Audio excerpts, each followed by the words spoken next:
episode 216, The Food Trip Cooking Show. Ang atin pong recipe for today is pork adobo.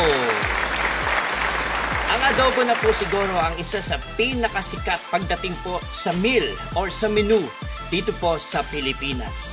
Usually po, o pwede pong chicken or pork adobo. Minamarinate po yan, hinahaluan po yan ng soy sauce, ng mga suka at kung ano-ano pa pong sangkap para ma-absorb po niya yung lasa at lulutuin po yan the following day. O pwede rin pong Filipino pork adobo or Mexican adobo, or po pwede rin pong with potato. Yan po yung gagawin natin today.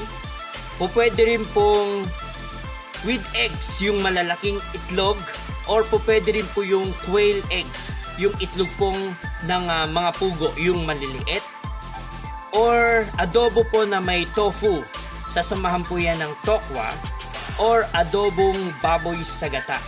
Po pwede rin po kayong magluto ng adobo na meron pong pineapple chunk.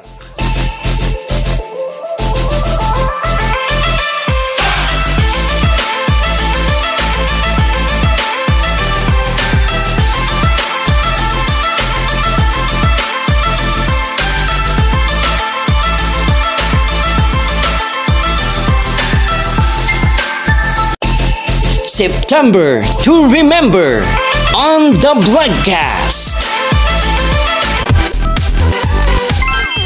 The Vlogcast, my official YouTube channel.